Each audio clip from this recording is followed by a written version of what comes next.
Hallo Leute, herzlich willkommen zu einem unserer Interviews auf der Ham Radio Amateurfunkmesse in Friedrichshafen. Ich bin Alexandra DO7YLA und befinde mich gerade am Stand des DALC Lab mit Lars DC4LW. Lars, erzähl mal etwas über euren Stand. Was macht ihr hier genau? Hi, ja, das sind die Dark Laboratories, was völlig Neues. Zum ersten Mal machen wir das hier, weil es auch eine ganz neue Idee ist. Also die gibt es erst seit 2-3 Monaten. Da haben wir bei uns einfach mal in Referaten für Notfunk, also im Referat für Ausbildung, Jugend- und Weiterbildung, mal Ideen gesponnen. Eigentlich brauchen wir auf der Messe mal so einen Bereich, wo man sich noch mal hinsetzen kann, was basteln kann, wo man vielleicht Ideen umsetzen kann, die man auf der Messe findet. Und ganz ehrlich, die Messe, ja, so nach einem halben Tag oder nach einem Tag hast du alles gesehen. Ne? Wenn man 3 Tage oder 2,5 Tage hier ist, überlegt man sich so, ja, was kann ich denn mal Samstag machen? Ja, der Flohmarkt ist irgendwann aufgekauft, da kriegt man auch nichts mehr Tolles so. Ne? Aber man hat vielleicht tolle Sachen gefunden, um zu sagen so, ey, ich will jetzt auch mal was umsetzen hier. Das ist doch schön. Und ich habe gehört, ihr macht so Challenges. Wie genau sieht das aus? Genau, es war so ein bisschen Idee, um Anstoß zu geben. Wir haben halt bei uns in den Referaten für Notfunk als auch für AJW, ich nutze die Abkürzung jetzt einfach mal, haben wir ja Sachen, die wir mal brauchen. Im Notfunk zum Beispiel, ich nehme jetzt mal einfach mal eine raus, die Challenge, im Notfunk haben wir Masten, auf denen sind so kleine WLAN-Antennen drauf. Die Masten sind um 5 Meter hoch. Das Problem ist aber manchmal, wenn wir in der Natur das Ganze aufbauen, ja, dann müssen wir auch manchmal die Antennen nach oben ein wenig biegen. Ja, bisher muss man den ganzen Mast umlegen dafür Ja. und dann kippt er irgendwann. Und jetzt bräuchte man zum Beispiel einen Rotor, um da oben die Antenne mal ausrichten zu können. Das heißt, ja, dass man von unten dann steuern kann, ja, und dann irgendwie so ein bisschen links, rechts, oben, Sehr unten praktisch. ausrichten könnte. Sowas wäre zum Beispiel eine Challenge. Oder ich weiß nicht, wie viele Leute schon mit 50 Ohm gelernt haben, was da Ja, so. viele. Ja, eben, genau. Ja, und was uns da zum Beispiel fehlt, ist noch eine Lernstandsanzeige oder dass du auch speichern kannst einfach, bis wohin habe ich heute gelernt und dass du morgen das ist weiterlernen super. kannst. Das Ne? hätte ich damals auch gut gebrauchen können. Siehst du? Ja, genau. Und sowas Das ist das wäre eine so eine gute Challenge Idee. gewesen, hier hinzusetzen, vielleicht mit 2, 3 Leuten, die sich auch total damit auskennen und das Ganze mal zu programmieren. Platz haben wir dafür ja einfach. Ne? Ich sage ja, muss nichts sein, was man jetzt irgendwie mit Hardware machen muss oder so, sondern dass man auch in Software was bauen kann. Das ist cool. Und ihr macht hier quasi alles Mögliche. Was habt ihr denn für Technik hier? Ach, wir haben jetzt einfach ein paar Sachen angestellt, weil manchmal muss man ja irgendwie überhaupt erstmal was da haben, damit man irgendwas machen kann. Guck mal so ein bisschen rein hier gerade. Ja, also wir haben, ja, vielleicht gehen wir einfach mal mit alle, ne? Ja, einfach mal alle mit.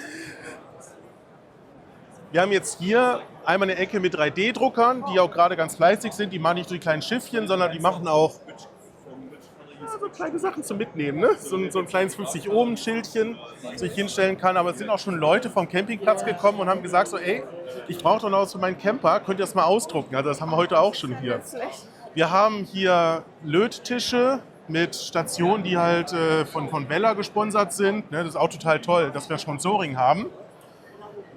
Ja, auch SND-Löten ist möglich für die Leute, die noch so ganz klein was machen können. Aber brauchen wir auch Lupen dazu. Wow. Wir haben alles mögliche Equipment zum Rumbasteln. Einfach mal angeschafft hier irgendwie Kabel, Elektronik-Sachen, auch im Schrank hier noch. Man sieht jetzt hier so eine Kiste irgendwo mit Dioden oder mit, was haben wir sonst noch hier? Prototyping, irgendwo sind noch Mikrocontroller drin und so weiter und so fort. Wow. Bis hin halt, ja, und noch mehr Lötplätze. Den ist gleich vorne bei Blinky Part zu voll ist zum Löten, kann auch hier weiter löten. Ne? Mit den besseren Lötkolben. Bis hin zu einer Messecke mit Messgeräten von Rode und Schwarz, die ja, zum Beispiel bis 13 Gigahertz messen können. Das ist ja Oder ja, einfach auch sehr genau sind. Ne? Und das ist halt Sachen, die ich halt irgendwie zusammenbastel, kann ich hier komplett direkt durchmessen, ausprobieren, schauen, ob es funktioniert. Ich habe schon von Leuten gehört, die haben gesagt, so, jo, ich habe auf der Anfahrt eine Idee gehabt, was ich machen könnte, habe es hier gebaut und eine Stunde später hat alles funktioniert. Das ist ja nützlich. Und wie sieht es denn aus? Ist es bei euch erfolgreich?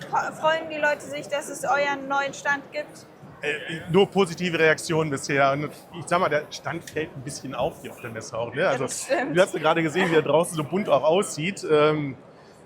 ist was Neues, was Frisches, glaube ich. Und ich kann mir gut vorstellen, dass auch in Zukunft auch Leute sagen, so, oh, hätte ich das mal vorher gewusst, so, ne? Also, das kriegen wir immer wieder zu hören. Ja, ist immer schwierig, wo mache ich überall Werbung, ne? Aber wenn man es mal vor Ort gesehen hat, dann weiß man, es ist da und ich kann hier etwas machen. Und das wird dann ja auch weitererzählt an seine Freunde und so. Ja, genau. Und wenn wir es nächstes Jahr nochmal machen, ich hoffe, dass das klappt. Ne? Wir haben dieses Jahr den Platz halt gekriegt, aber die Reaktionen sind so gut. Ich glaube, das müssen wir einfach nochmal machen. Auf jeden Fall. Dass dann auch vielleicht Ideen mit reingebracht werden oder dass auch unsere Challenges auch mehr gesehen werden. Ne? Dass wir halt tatsächlich auch Sachen entwickeln, die für unsere Referate halt total hilfreich sind, um weiter nach vorne zu kommen, so gesehen. Das ist doch sehr schön. Ich freue mich, dass ihr so einen erfolgreichen Stand so schnell zusammengekriegt habt. Aber sowas von. Mit euren ganz tollen verschiedenen Ideen und alles so ganz viele verschiedene Sachen. Ihr habt nicht nur so ein Thema, sondern ganz vieles eigentlich. Und ganz viele Möglichkeiten für Neues, für auch die Zukunft gesehen. Total. Und das ist bestimmt sehr schön, so ein Erfolgserlebnis zu haben, so kurzfristig quasi. Sowieso. Also ich glaube, das macht uns nur einfach aus, so, dass wir tolle Ideen haben und die dann auch umsetzen hier. Ja. Und ich muss ganz ehrlich sagen, in der Planung vorab hätte ich mir den Stand nicht so toll vorstellen können. Also der ist so toll ausgestattet worden von den Leuten, die hier mit aufgebaut haben, die es dahinter gestellt haben und gesagt haben, komm, wir machen das jetzt.